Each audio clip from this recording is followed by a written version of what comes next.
You got to love it here in the city. Our heart beats stronger. The NHL playoff picture is still up in the air, but here in Winnipeg, fans are confident the arena will echo with the sound of white noise again. Let's go! Go, Jets, go! Winnipeg is back in the big leagues and over the moon.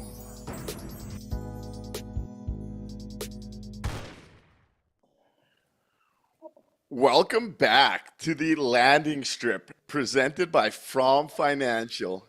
And this might be a little landing strip after dark episode with these late Western swings. I know I'm not as awake as I normally am. That was a bit of a struggle to get through, but more than worth it with how this game goes.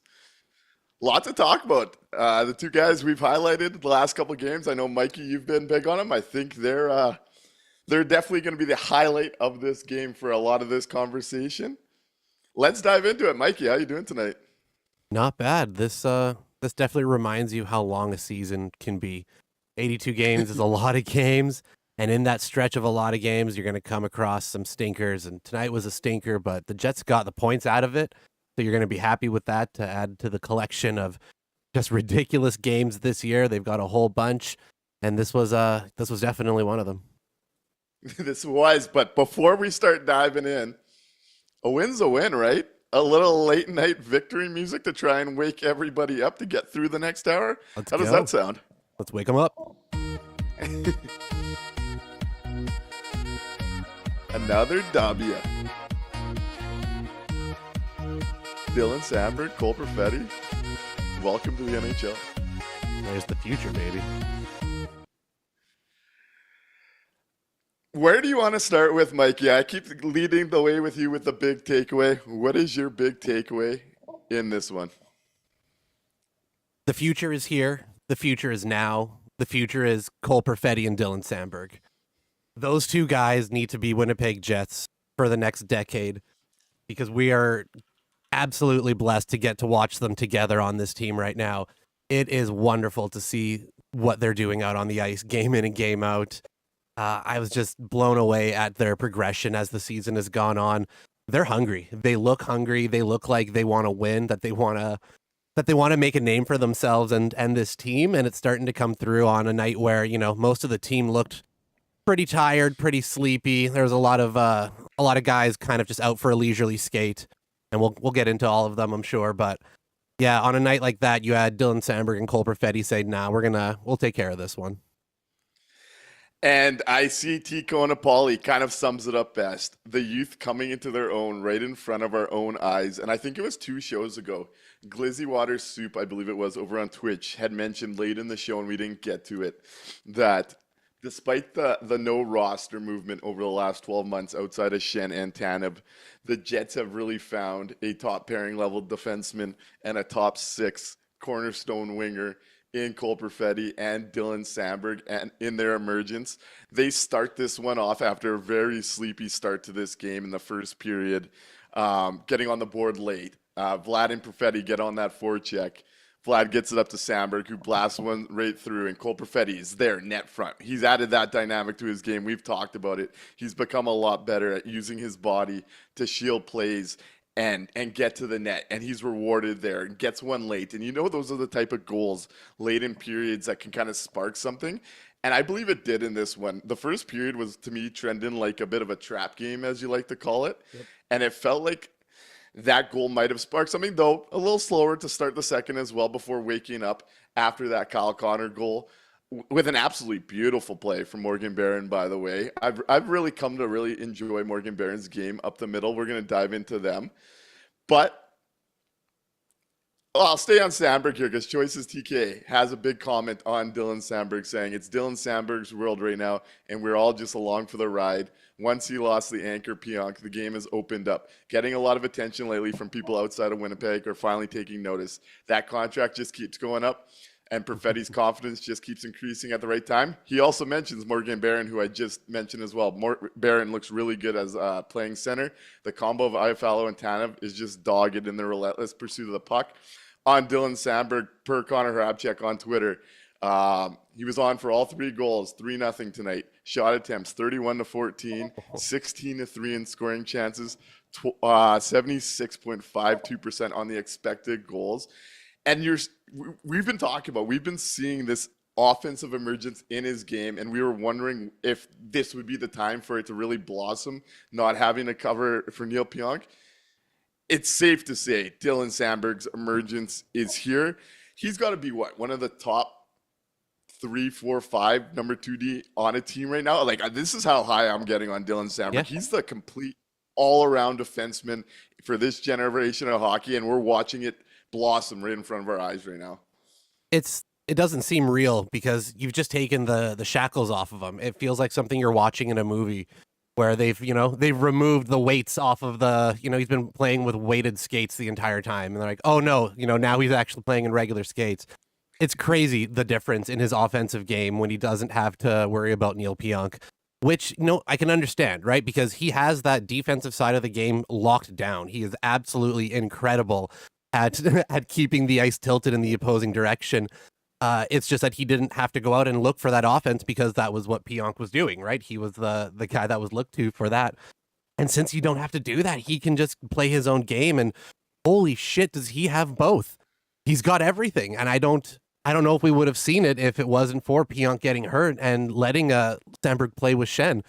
And Schenn's doing the other side of it, right? For what Sandberg was doing for Pionk, Schenn is helping out a little bit in that aspect as well, because Sandberg doesn't have to worry about spending all of his time back there because he's got that security blanket. He's able to play with a little bit more confidence in the offensive zone, and it's incredible. He's got a great shot. He's great with the puck on his stick. It's everything you want to see. I'm real curious if Pionk is going to be shoved back onto that pairing once he comes back healthy, and if we're going to have to resort back to the old ways, or if we're going to be kind of lucky and let him play on that third pairing and, more opportunistic role and just go out there and be an offensive specialist, feast on, some lesser competition. I think that's the way to go. But man, Dylan Sandberg, give him a round of applause. And still goes the exact place that I've been pumping. I keep saying that I see Slavin Light there. And by some underlying models this year, he is playing at a higher level than Slavin. I know that's going to be hard for people to comprehend, especially after what we watched at the Four Nations. But I genuinely believe, and I said this at the time of the Four Nations, where if the Americans start losing defensemen or they're looking for a different mix, I genuinely believe Dylan Sandberg is at that level where he should be vying for a spot at the Olympic team. Yeah, if he plays this pace next season, absolutely. There's no reason why he shouldn't be considered for that Olympic team. He's absolutely incredible right now. The numbers are all there, and the eye test is there. I don't know how you can watch him and not look at it and go, holy shit, that guy's a hockey player. So you need to tell your cousin, your brother, that he's killing it, man. You guys are absolutely murdering it. And Caitlin over on YouTube sums it up the way I think we're all looking at this. I really hope it's clear to management how much Sandberg is carrying that pairing. Yep. But I want to go somewhere else first on the D side of things before we get a little too ahead here. Obviously, the Sandberg and the Perfetti breakouts are just massive to this team's ceiling. I've talked a lot about the Jets needing more talent, and they're getting 2 big breakouts that help fill those voids that have been a concern for me. I don't want to lose sight on Josh Morrissey tonight. I mean, I feel like Josh Morrissey and Connor Hellebuyck, it's so easy to underappreciate the greatness. Josh Morrissey tonight played 29 minutes, 23, almost 24 of those minutes at 5-on-5. Controlled the shot attempts 26-13.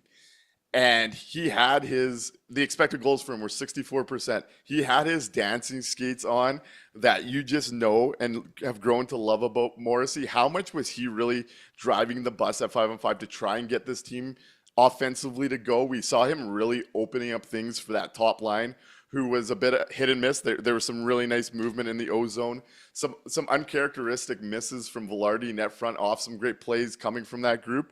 A bit of a black hole defensively at times today. We saw that Scheifele blown coverage that has Burakovsky ring one off the bar. Yep. But this was a Josh Morrissey game for me, where he was trying to will this team until they found their legs.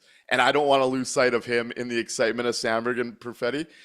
He really stepped up on a night where The third pairing's probably given the coaching staff something to think about with Big Stan again. Unfortunately, was not Hayden Fleury's glorious night, and Colin Miller gets walked by Mikey Eyssimont for that second goal.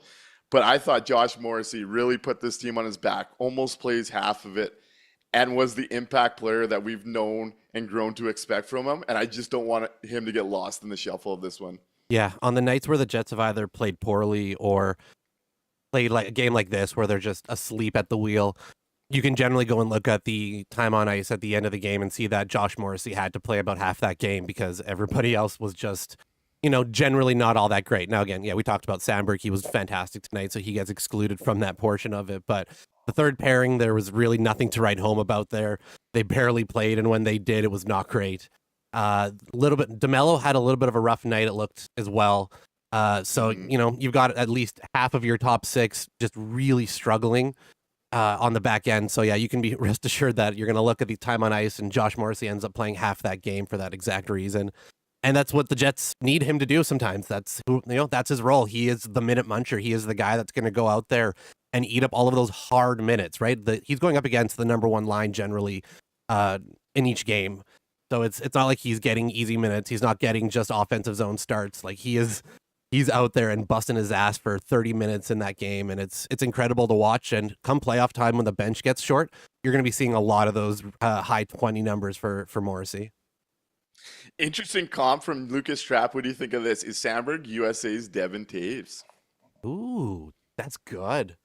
Yeah, that's a trend that I could see getting towards. And what a treat this has become. Obviously, the last half decade or so, the decor has been missing like a second top pairing level guy, and it's been evident, right? You had Josh Morrissey, and Dylan DeMello has filled that role for years, fairly fine. But to have two, do I say the elite word with Sandberg yet? To have two guys at that level being able to carry such big minutes and tilt the game in the right direction is such a massive development compared to what this team has been for so long. It's exciting, man. Like Dylan Sandberg's him, Josh Morrissey's him, and the fact you can roll them out and cover nearly 50 minutes tonight, probably combined 55 minutes, maybe 52. Yep. 52 minutes of a 60-minute game, and you're winning those minutes at 5-on-5. Dylan Sandberg's become a big feature on that first PK unit with Dylan DeMello as well, so you're getting the special teams minutes there. And now you're getting him producing and scoring game-winning goals in 3-on-3. And I was glad to see the coaching staff give Perfetti a chance in this one because I think that second line had some problems today. Yeah. I didn't like Nick Ehlers' game at all. He felt really out of this one. But throughout that game, I was seeing a Cole Perfetti that was really driving the bus. He was protecting the puck well. He was creating openings for guys to get open. He's using that net front, throwing some body. This was just another big step for me in Cole Perfetti's game as far as driving a second pair or second line. Second line. He's stepping into his own. This is the Cole Perfetti breakout season. I've been harping at it all year, and I'll keep harping at it because it's here. He is absolutely him. I can't wait to see what this is going to look like, next year and the year after, because he's growing into such a fantastic player. That hockey IQ is off the fucking charts. And now that he's kind of put it together with that prick Fetty mentality, he's going to the dirty areas. He's just figured the game out in a really interesting way right now. And it's wonderful to get to watch it happen. I just want to point out one thing in the chat that I'm kind of with Tico Napoli. Sandberg's pace is incredible, but let's see him do it another year before we hit the elite That's word. fair. But at that's this pace, if he's doing this again next year, 100%. You've got two number one guys essentially. Yeah, it's definitely been a big thing. But you know what else has been a big thing? What's That up? fourth line. Ooh, baby. Let's give them some more flowers in this one. Yes, sir. The unit of Tanev, Morgan Barron, and Alex Iafallo continues to drive the bus the right way and really get the Jets moving in the right direction. I mean, Morgan Barron, I've really liked him as a center, to be quite frank. He is all over all three zones right now. Yep. He comes up big with that block shot and that no-look spinorama to send the one guy Unreal. goalies would hate to see coming down in Kyle Connor. You just know if he's in all alone, you're expecting him to score, and the mitts came out, and there was no doubt about that one. But this was a line right from the first shift where Tanev drills Shane Wright and starts that scrum, go to 4-on-4. And that line just is so tenacious on the forecheck that opposing D are just having trouble handling and figuring out what to do with them. And it helps roll the other groups over. Like, how many times tonight did we actually see the fourth line lead into like a third line shift where they spend more time in the O zone and then try to send out one of those skill guys to take advantage? Yep. That fourth line is really giving the Winnipeg Jets something that they haven't really consistently had from that low in the lineup. And it's just been a treat to watch what they've brought, both from the aggression, the forechecking. They've been reliable defensively. It's become a bit of a godsend for them since the trade deadline and bringing Tanev in and bumping Morgan Barry into the middle. Yeah, it's really changed. Not only like their impact on the ice has been fantastic and a real difference maker, but it's also, like you said, it gives Scott Arniel the opportunity to really get a little bit more interesting with how he's deploying some of the guys in these situations, and you're getting those extra offensive chances from it. It's working out really well, and I'm shocked that Barron's move to the middle has worked out so seamlessly. I don't know why he hadn't been there to start with. That he's a fantastic fourth line center in the NHL, and he was wasting away on the wing. It's kind of interesting that it took, the Tanev move and moving him over to find this combo. But yeah, with Iafallo there as well, and you've got two guys that are just absolute puck magnets. It's giving them a different look that they can use. Definitely is. And I think Julian has a great point here as well. Shout out to Eric Comrie, who once again delivered a quality start. Obviously, this game starts with a bit of a scare. Dylan DeMello and it was Matty Beniers, I believe it was, get tangled up and crash into him. Dylan DeMello makes contact with his head and the concussion spotter pulls him for a bit.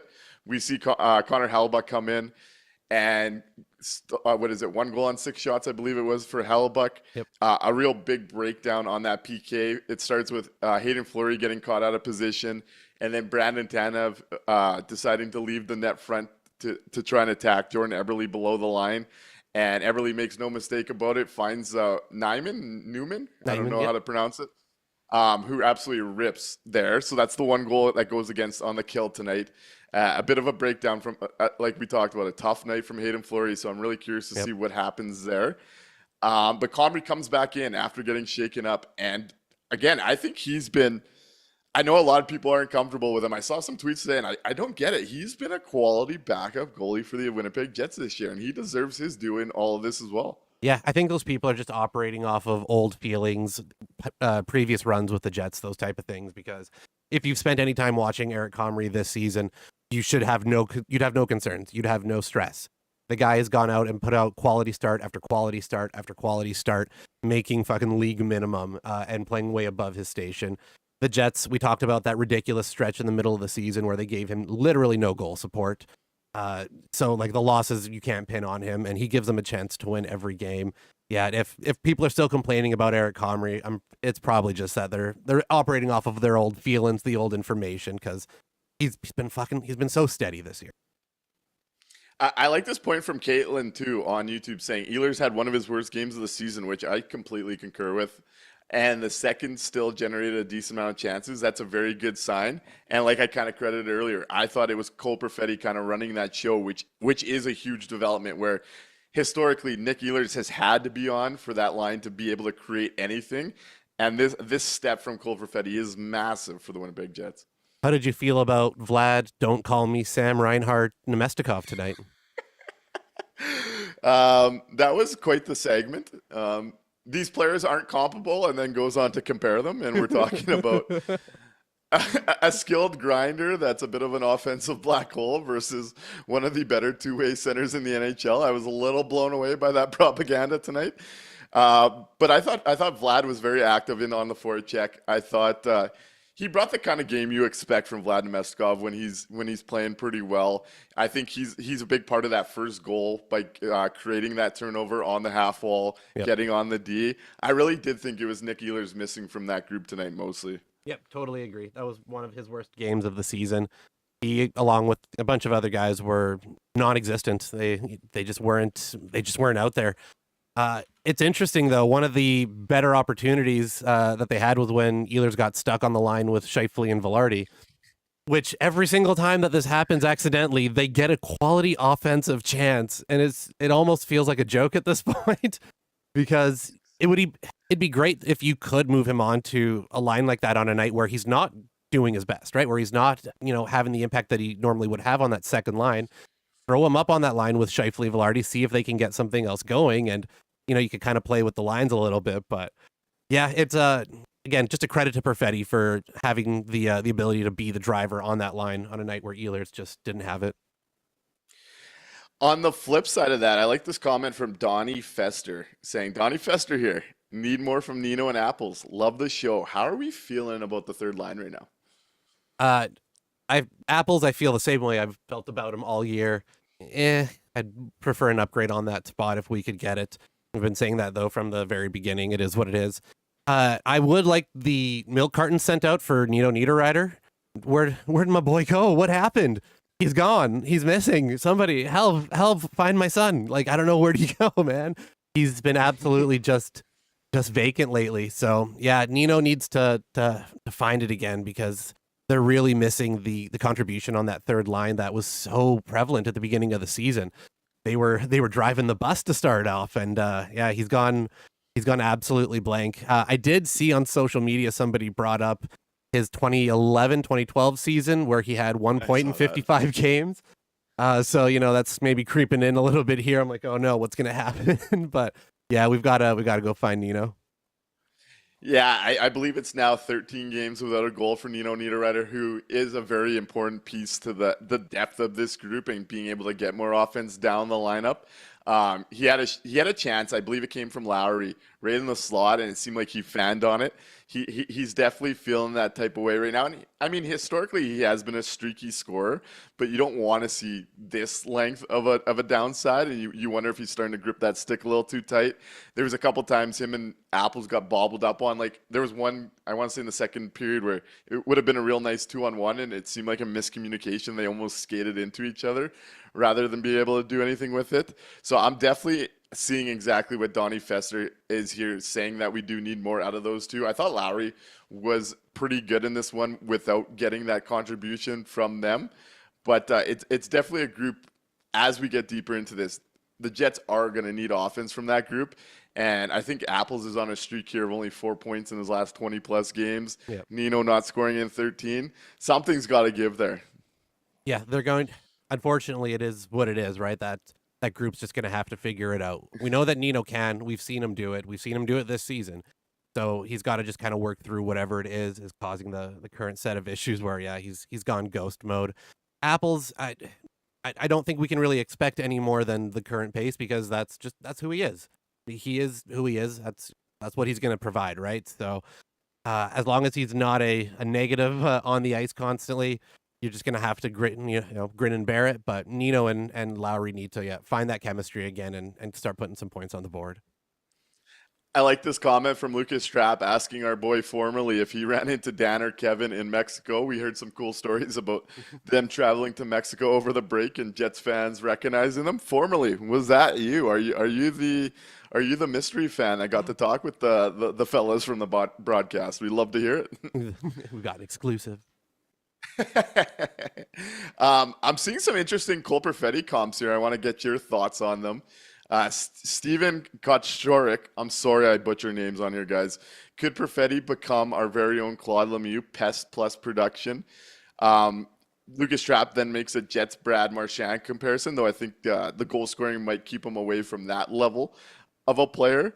Turd Ferguson says this prick Fetz thing is getting a bit carried away. He ain't no Machard or Claude Giroux in that regard. Slow down. And that's where I would arrive here. Yeah. But where are you seeing this ceiling potentially trend for Cole Perfetti? So I think the prick Fetty thing maybe gets a little confused. It's not so much that, yeah, he's now a super pest. He's not, he's not Claude Lemieux. He's not Brad Marchand. He's not going to go out and lick somebody. It's more so his focus now is a lot more. It's a little bit more dogged, right? He's taken his approach to the game in a little bit more of a, that angry kind of dogged way as opposed to the maybe more of the laid back guy we had seen previously. So I think it's just more so in his approach, not so much his impact on the ice. I don't think he's going to all of a sudden be racking up the PIMs and sticking his finger in guys' eyes. I just think you're going to see a lot of what you saw tonight, right? Going hard at the net, chirping at Montour. I think it was in the second, things like that, right? Going at him a little bit hard. So yeah, I don't think we can pump the brakes on the Claude Lemieux comps as much as I would fucking love that. But the goal scoring and the points are going to be there, and you're going to see a guy who's just in the face of the opposing team a lot, I think. Yeah, his confidence and his willingness to stick his nose into things is really starting to shine, and it's just going to make him that much tougher of a player to play against. I know I'm feeling good about having my shares in preferring a long-term Cole Perfetti contract than a short-term with the growth we're seeing. He's going to be getting a nice raise after next year. Yep. And I like how HH Living Loco describes his game here, saying Cole's just a super smart forechecker, constantly extending plays, constantly delaying opponents, constantly keeping the puck in the O-zone. And he is becoming that real strong possession player that's able to get the puck back for himself, which is a huge development for a guy with that IQ and that ability to he's starting to really draw checkers too, right? Kind of like we've talked about with Nick Healers being dangerous, that he's got to force defenders to make plays on him. You're seeing Cole Perfetti be a bit more patient in that regard, really confident in his abilities, drawing checks before making that pass, which is really opening things up. I mean, there was one play where the D just gets a stick on it, but he makes the perfect read to send Vlad and Ehlers for a 2-on-1 very early in that game. There was a couple just misses that I thought he made the right reads that just didn't quite get there early on, and then it breaks open for him at the end of the period, banking one in, and then in overtime, driving wide and finding a streaking Dylan Sandberg for the winner. This is the guy we were expecting, Mikey. This is the guy we wouldn't give up on, and I think we're being rewarded here for that consistency with Cole Perfetti. Yeah. I won't forget the calls mid-season of, I don't know, we should trade this guy or send him down or he's no good. It's it's all right. He was doing all the little things right then. The puck just kind of wasn't going in for him, and just now that he's got that different approach to the game, and like Harrison says over on the Twitch chat. He's not throwing checks like an idiot. He's using physicality and positioning intelligently, right? He's so smart. We've talked about that hockey IQ, and now he's using that to enhance his physical game. It's wonderful, and we're going to be real happy for the next, decade-ish of watching Cole Perfetti. On the third line thing, and I know Zooch 40 has been very consistent about this, and me and him have DM talking about this going back months. I think he makes a great point here on that line kind of drying up. And we've seen this like for years now where they get hot early, and then in the back half of the season, it basically becomes a 0-0 game for them, and you hope they don't give one up. And I thought they were still strong defensively in this game. I thought they controlled the O-zone pretty well. It's just you're not going to get that goal from them. Yep. And Zooch 40 says, needed a scorer on that wing, which is something we talked about. Yep. Problem for the Lowry line is that it's way too easy to shut down when you only have to focus on two of the three guys. And I do think you're seeing that a bit with that group. Yeah, absolutely. It'd be kind of interesting to see the Lowry and Nino get to play some time with Kyle Connor on that wing. We won't get there, but I like your thought. Mo Lester, and I agree with Mo Lester here too. I gotta love how he makes me say this name every show. Yeah, nobody clip that. I don't need to be getting search partied or anything because of this stream. But our friend Mo says, "Don't worry, Nino is gonna flip." Yeah, our friend Mo, that's what we're calling him now. Says, "Don't worry, Nino is gonna flip the switch come playoffs." And Nino's not a guy I do worry about. Yes. And we've seen these stretches, and I do think he'll get hot. He also does bring so much more to the game than just goals with his physicality, his positioning, his defensive awareness, and his disruption. So he's not a guy I'm necessarily worried about. It's more at that line becoming a 0-0 line that you hope to just sneak through again. And I do wonder if that bites him a bit. Yeah, I want to be clear on it as well. We're not this is not shitting on Nino Niederreiter. His contributions are still so huge. It's just that he's been snake bit right now when it comes to the offensive side of the game. But yeah, I'm going to agree also with our friend Mo that I'm not worried about it. He's a guy that definitely can flip that switch come the playoffs. We don't know as well like what nagging injuries that I'm sure he's carrying around right now, as a lot of guys I'm sure are right at this point in the season. Nobody's fully healthy. So it's, give him some time. He'll, hopefully that once playoffs roll around, he'll be able to fire it back up because they need it. They need contributions on all three lines. And Frosty Winnipeg puts it best probably. Nino is basically playing to the same offensive level as Lowry and Apples. Yup. And I think that's just a good way to like summarize it at the end of the day. Our friend formerly down in Mexico gives us the answer. Unfortunately, it wasn't him.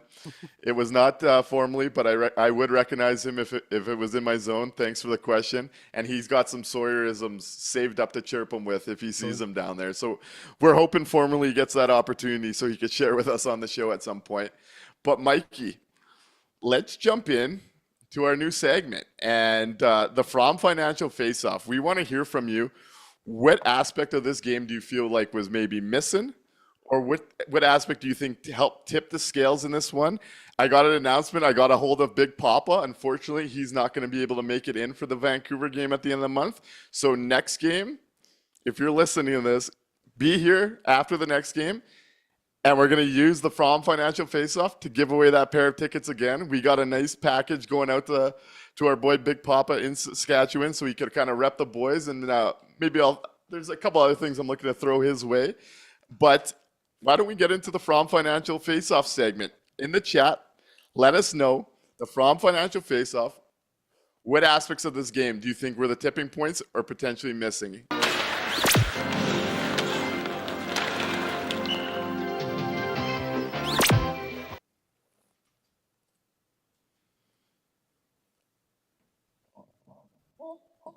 And Mikey, Yes, sir. I'll let you start it off. What do you think was the From Financial Face-Off in this one? So I'm going to jump back to the very beginning of the game in the first period where things were going wrong because it's a nice contrast to the thing that I liked in the last game from the From Financial Face-Off. In the beginning of the game where the Jets were, real slow, Seattle was obviously the better team. It was their neutral zone play.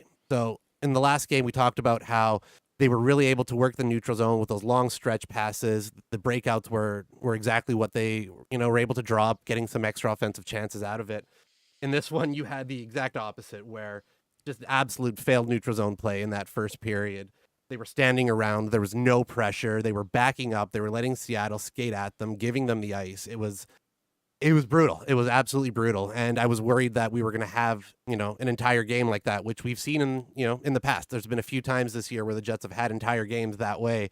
And I was real worried that that's what was going to be going on for the rest of the evening. So it was great to see that slowly into the second and slowly a little bit into the third. They were starting to clean that up and get themselves a little bit back into the game because, I was real worried that we were going to have a whole nother game of just absolutely brutal neutral zone play and giving Seattle all the ice. So I got two for this one. I got something that I felt was missing, and I got something that I think helped tip the scales for the Jets. So my From Financial Face-Off, I felt they were missing connection early in this one. The defensive system seemed a little disconnected. The neutral zone seemed a little disconnected. And I know formerly and I talk a lot about the idea that the Jets are at their best when they're able to contain that neutral zone. Seattle felt really fast and we're able to kind of drive things the other way, especially in transition in this one. And that's when the Jets do get in a little bit of trouble. And we saw it at times today. But on the flip side, the From Financial Face-Off for me on the good side is kind of what I talked about to open the show. The Josh Morrissey and Dylan Sandberg effect. Both guys being able to really take control of their shifts, play over 50 minutes in this game, and make sure things are going the right direction. It's just been a massive development to have two absolute studs like that can control a game, and you see it in a game like this where both of them play that much, not very much together, and win their minutes across the board to help bring this team back into it.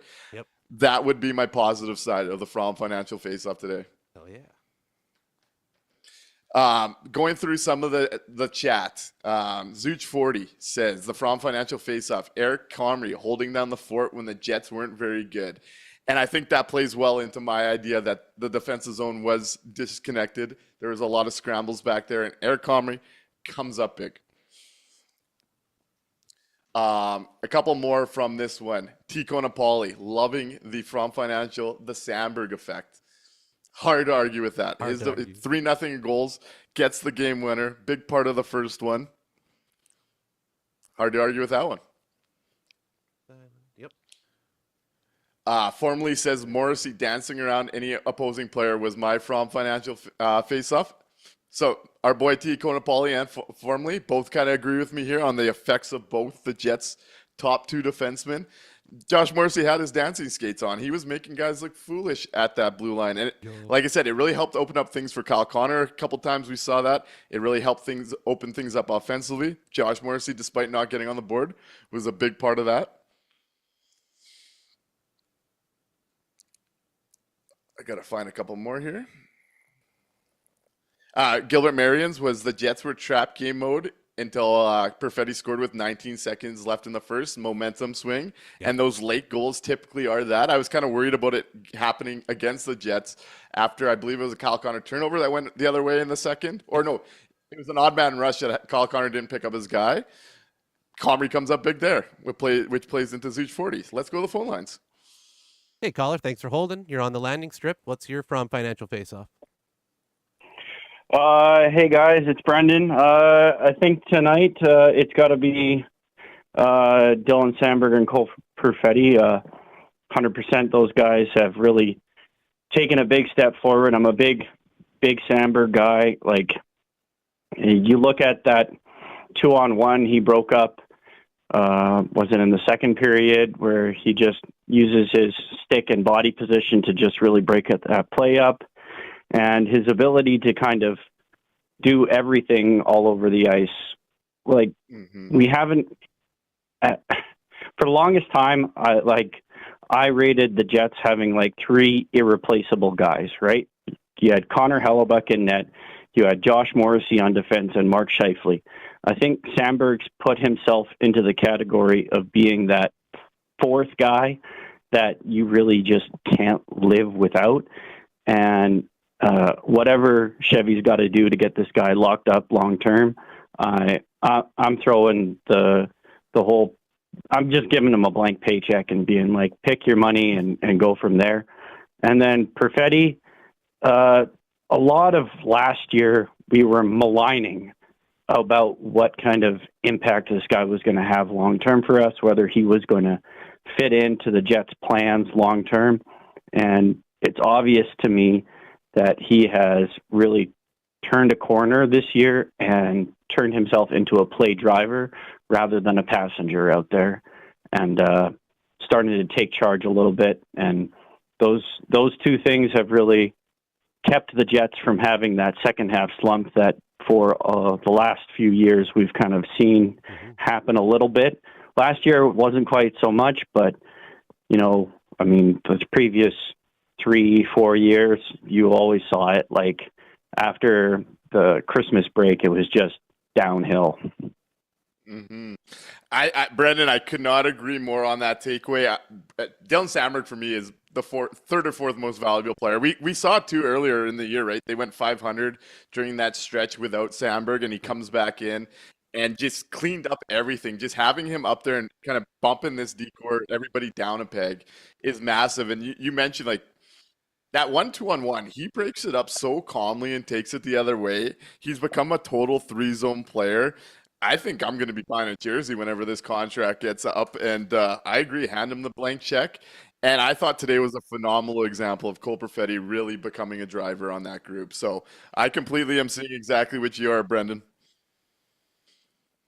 Yeah, like just the overall development of those guys. I mean, you'd like to see one of these young guys coming up from the dub or the O to try and find their way into this group next year, whether that's, you know, a Jaeger, a Walton, somebody like that has already taken another step forward in their prospect group. But really looking forward to what this team can do in the playoffs. Want them to see lock up that number one seed in the conference, whether that's the President's Trophy or not. That doesn't really matter so much to me as long as you get that top seed in this conference and get that, because whoever is in that second wild card spot is obviously going to be the weakest opponent of any of these teams. Hard to disagree. And today was another night where they gained another point on Dallas, with Dallas losing to Colorado in overtime. Though Colorado's last 10 games quite impressive. Thanks for the call tonight, Brendan. Really appreciate your insights, and I can't say I disagree with any of them tonight. Me and you are right on the same page. Yeah, have a good one tonight, Mike. Mikey and Nik, enjoy the rest of your show. You too. Thanks, Keep Brandon. it going, boys. Appreciate the call, Brendan. What's your thoughts kind of coming in out of that call, Mikey? Obviously, I talked a lot there. Let's give you the floor a little bit here. Have you ever had one of those jobs where they hand you a performance review and it's empty and they're like, "Here, tell us how you did," right? You ever had one of those workplaces that do that shit? I want to do that with Dylan Sandberg, but it's not a blank performance review. It's a blank check. It's just, here, you fill it in. Whatever the fuck you want, just fill it in. It's fine. Just, here you go, man. Just stay. Because, he's incredible. The progression has been wonderful. He's worked himself into being a absolute, clear-cut number 2 defenseman. You may be on the way to having 2 number 1 defensemen. It's absolutely incredible, and you have to get him signed.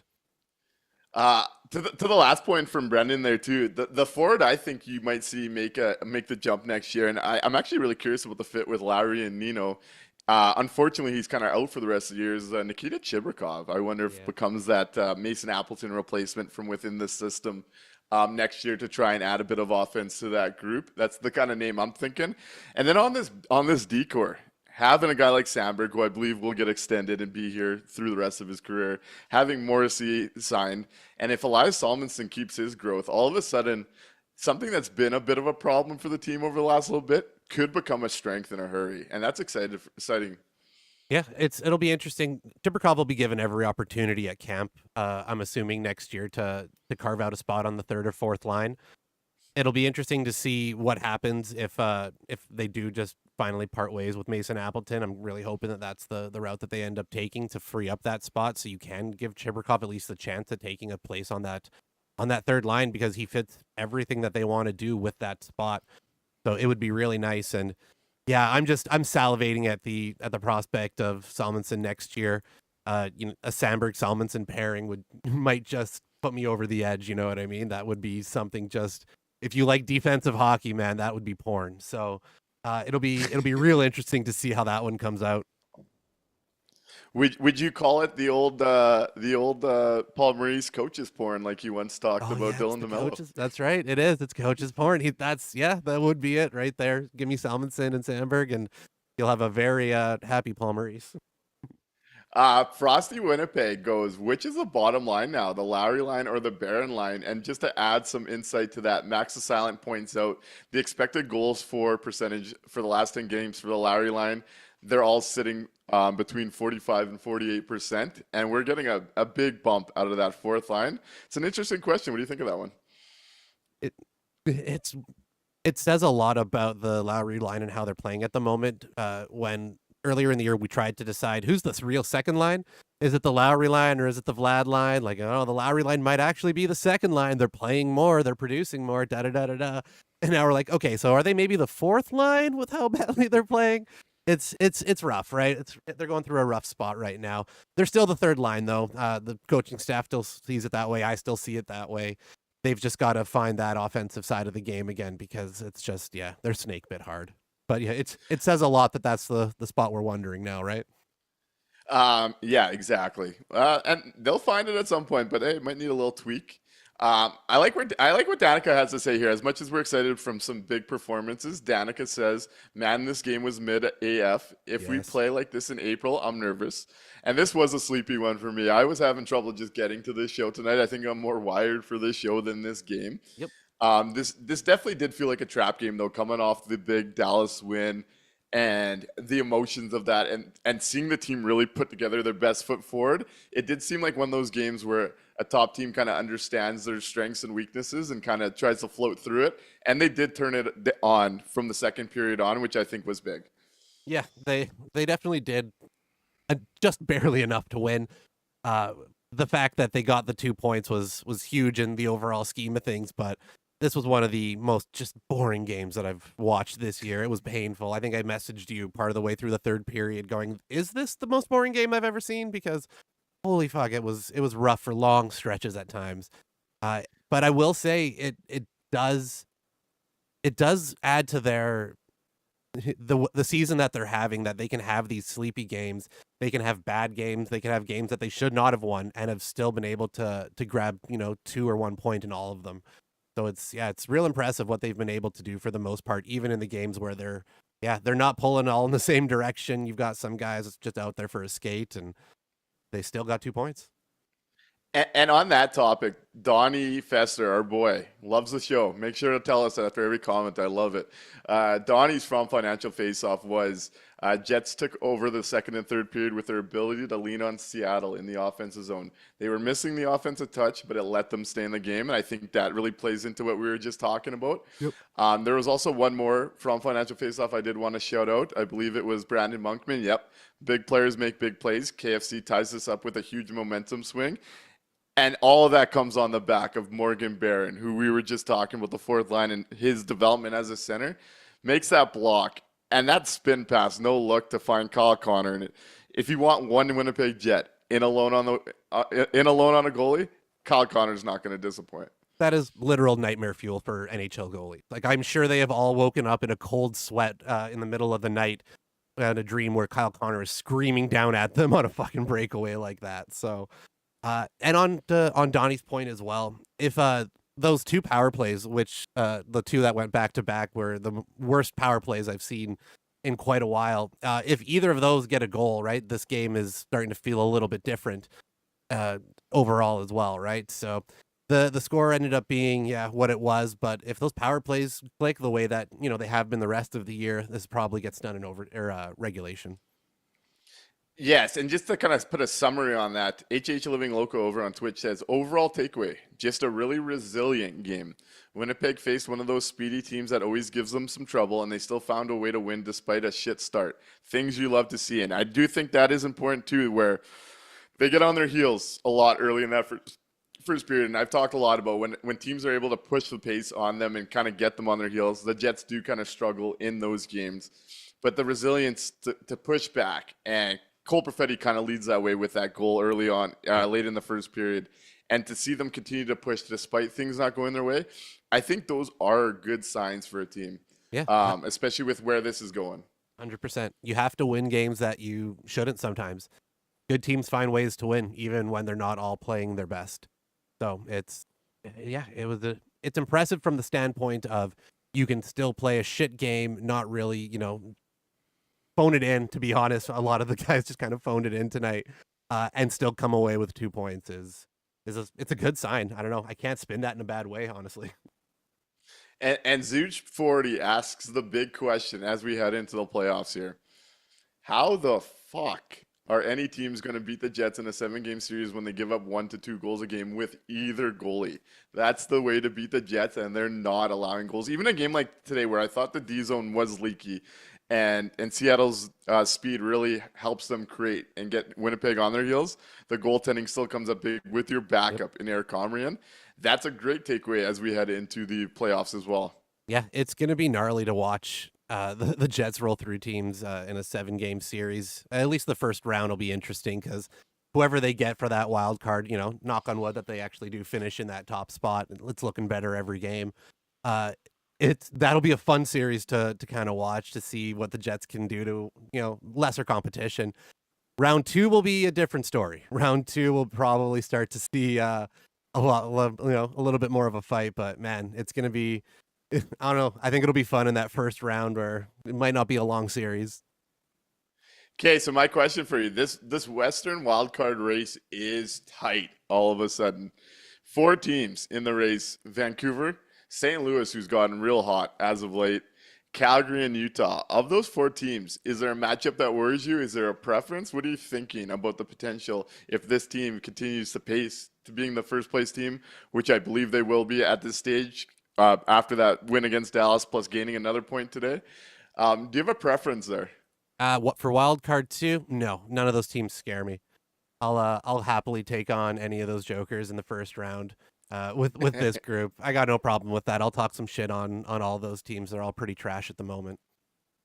They're not in the Jets. Yeah, I feel pretty comfortable if this team comes first with that first round looks like. Though I do agree with T. Kona Pauly, where the one team I might want to avoid that might give the Jets a tougher series than you might think is Calgary. The Dustin Wolf effect and how well he's playing right now. And that is a team that is kind of aggressive and when they're on their game, pretty tough to play against. And if they get a miracle series out of Wolf, wouldn't love that. But I do feel good about the Winnipeg Jets matching up against those 4 teams in a playoff round. Yep, very fair, right? You can always get goalied. We've seen goalies carry teams through an entire round before. It can very well happen. But yeah, I'm honestly not worried about it yet. The Flames as a lineup don't scare me. Wolf, sure, a little bit, but nah. I'll take Vancouver. That'll be a fun series. I just like beating up the Canucks. Before I ask you the next question, I wanted to shout out this point from Gilbert Marion as well, who we always appreciate coming to the show, saying, I like that the Jets never panic, stick with the game plan. And he does point out that Calgary can't score, which with the Jets D zone and goaltending would definitely be in play. You just worry about that hot goalie sometimes. Choices STK on Twitch as well. Calgary has the least goals for in the league, right? So yeah, none of those teams scare me. The Jets will smack them all around. Oh, I agree. I feel very comfortable with those matchups. I'll ask you this. In theory, who are you more worried about between the 2 teams in the Central, Dallas or Colorado? It's still Colorado for me. The deadline ads, not only just the deadline ads, but their kind of build up to that point. The lineup construction overall, it's Colorado for me. The way that they've rebuilt and kind of put it together for this year. I tend to agree, especially with that Dallas right side. It's the type of right side I think this team could really take advantage of, despite obviously Dallas is missing some of their key guys, and we talked about that on Friday. Looking at the 2 heads up, and I do see, I like this point again from Zooch40. This Kraken game is the reason avoiding Colorado is so important. The speed is the Jets' biggest weakness. Rush teams have an added advantage against the Jets, and Nathan McKinnon, Martin Nikash, Cale Makar all bring that element and the pace that team plays, and then they deepened out their center group.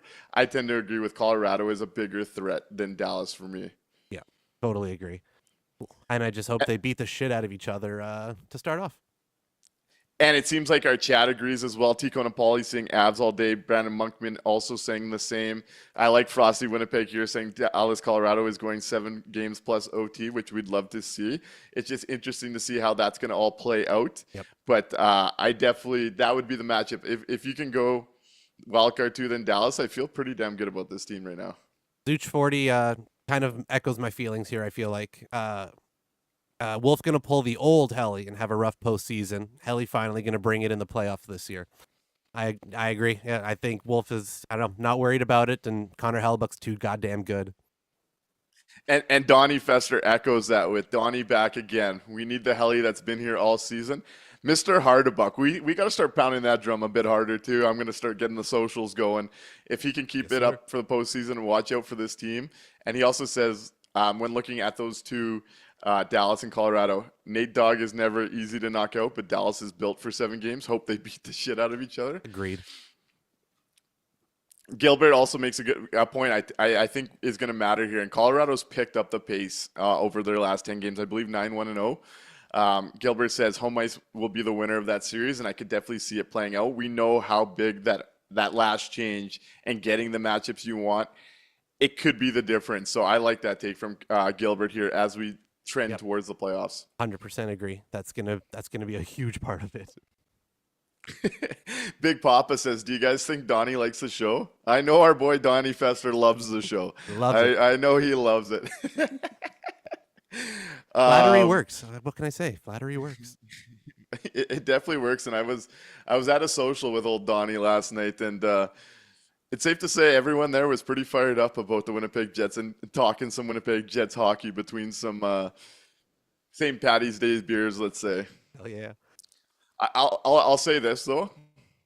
The show and our audience wouldn't have liked it if I won the prize that I was really gunning for at this social last night.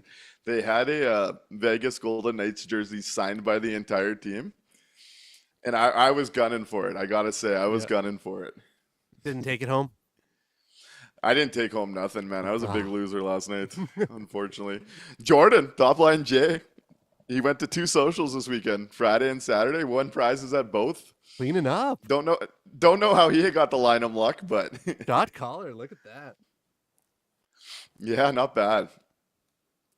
Zooch40 pushes on the reason why Connor Hellebuyck might not get the Hart. Says, with how good Comrie's numbers are this year, Helly will not win the Hart simply because voters will think it's a defensive team structure in front of him.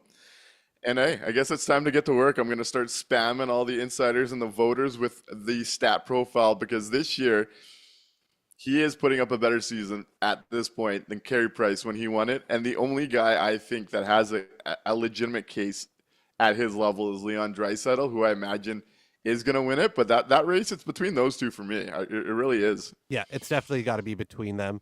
And I'll push back a little bit. Comrie's numbers aren't actually all that great, right? The actual play on the ice has been fine, and he's been able to keep them in games, but he had a long stretch of losses. It's not like he's won every single game he's been played in for, right? So I don't know. I don't know if that'll hurt Hellboy too bad. We shall see. It's tougher for a goalie to get that recognition. The win record is going to become a part of that too, right? He's 9 games away from a potential win record. Yep. We're probably expecting him to start 10, 11, maybe 12 games left. Yep.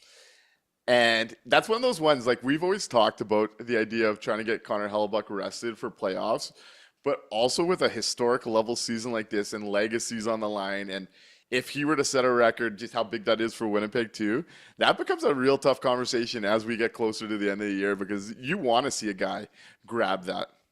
He would need the wins record. I think the one thing for me that may be hurting some of his case is the lack of he's only got 6 shutouts, I think, right? I think he probably would have liked a few more of those at this point in the season to kind of get closer to that double-digit mark. The modern record right now is, I think, Marty with 12.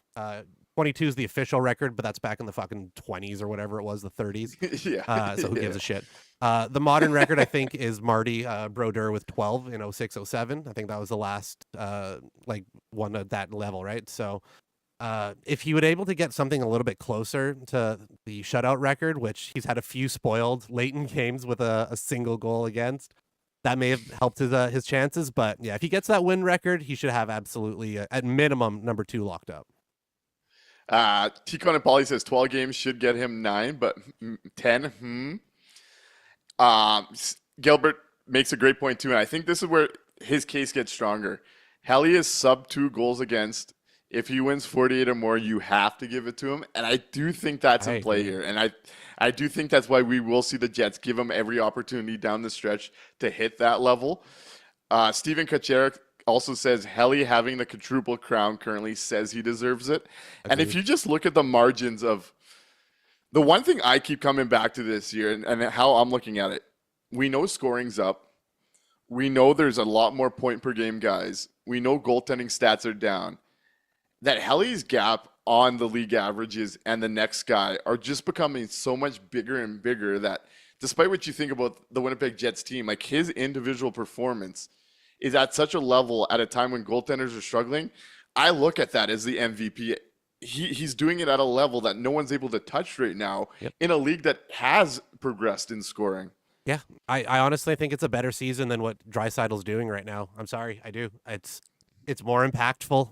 It should be voted that way. It won't be because there's a huge bias with skater versus goaltender and these type of things. But fuck it, I agree. I think Hellebuyck should have the Hart this year. I've been bitching at it since fairly early on in the season that he should be in the contention for it, and I think he's done enough up to this point, and especially if he hits that win record, he should get it. I think it's better than what Draisaitl's doing right now, and Draisaitl's helping me win a fantasy league, so, you know. One thing I wanted to check is the last time, because Connor McDavid is 28, 29 points behind Draisaitl this year.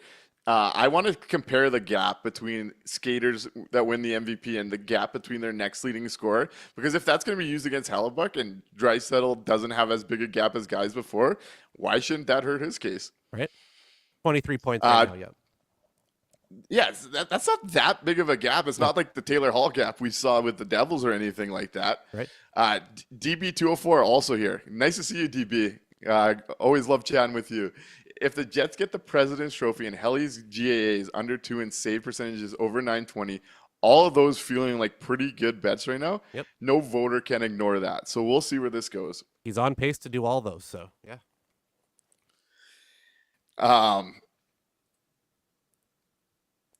Another stat here from Choices TK. 37 is at 940 save percentage and 1.57 GA at 5-on-5.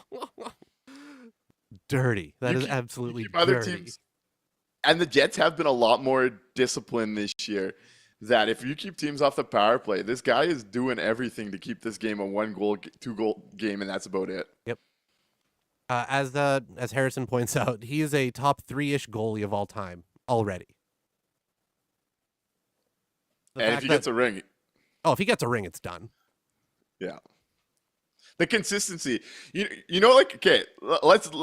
I guess we're gonna finish this off talking about Hellebuck tonight. I don't mind that at all. In the night he didn't play, but you know how like in the NBA, it's always been like LeBron versus the next star. Yep. Hellebuck's consistency has been that in the NHL as far as goaltenders go. Like goaltending's been such a up and down position for even the best guys, and we've seen this level and progressing for 5 straight years now, where it's like, oh, is it Sorokin? Oh, is it Shesterkin? Oh, is it Frodinger who was somehow thrown in that conversation after the Calgary series? Yeah. It's always Connor Hellebuck versus somebody else, and that tells you everything you need to know. Do you know the last time the Jets needed a third goalie to play in a season? 2017. Yeah, crazy. That was the last time they needed a third goalie in a season. Connor Hellebuck is just, as Parrot Sandrowski points out, his consistency is unmatched. He is there. He is at the top of the table every single fucking time on all the goddamn stats. He should have more Vezinas than what he has, but it's a fatigue thing, right? We've seen it, like you said, with LeBron. I'm used to it in soccer with Messi. At a certain point, the voters start just giving it out to other guys to keep it interesting, right? Connor Hellebuck has been absolutely unreal, and yeah, he should be at this point. Like I said, it's a better season than what Draisaitl's doing. I don't give a shit. Hey, I'll say this.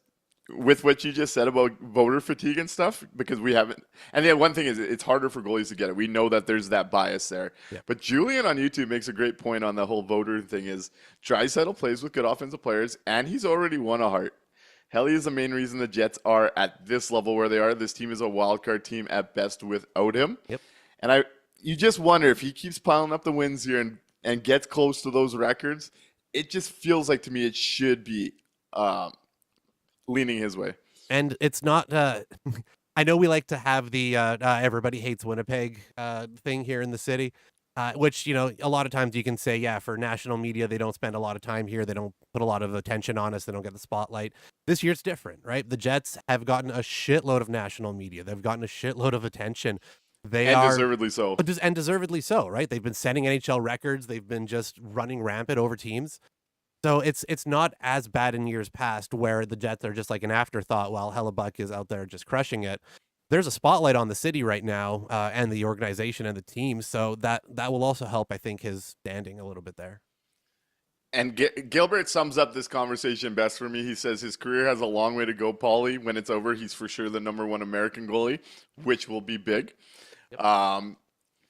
Yeah, let's get into the 3 stars and let's get out of here tonight. This was a fun show. Got to bounce all over.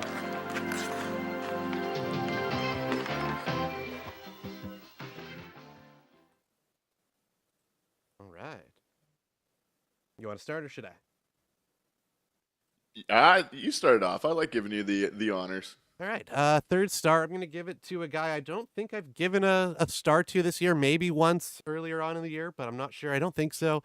Fucking Morgan Barron. That he's done such an incredible job on that move over to center. And again, on a night where a lot of the forward lines kind of weren't clicking, that 4th line has just been able to go out there and have really good minutes, offensive minutes. They're still strong defensively. It's been a really nice surprise to have that group click so well. So Morgan Barron, you get my 3rd star. And my 2 and 1 are going to be fucking no surprise. Number 2, it's Dylan Sandberg, who again, it's Cole Perfetti, who had a wonderful offensive night again tonight, driving that line. He's really turning into the driver on that group. So, you know, Ehlers can have an off night and it's all right. And number one, Dylan Sandberg, because, as was pointed out in the chat, this is Dylan Sandberg's world. We're all just living in it now. He's an offensive defenseman. He's a defensive defenseman. He's essentially a number one defenseman playing on your second pair. So if I can Dylan Sandberg line him, take your bow. You're the guy. God damn it. I'm going to read out a couple of the 3 stars from our chat, and then I'll dive into mine.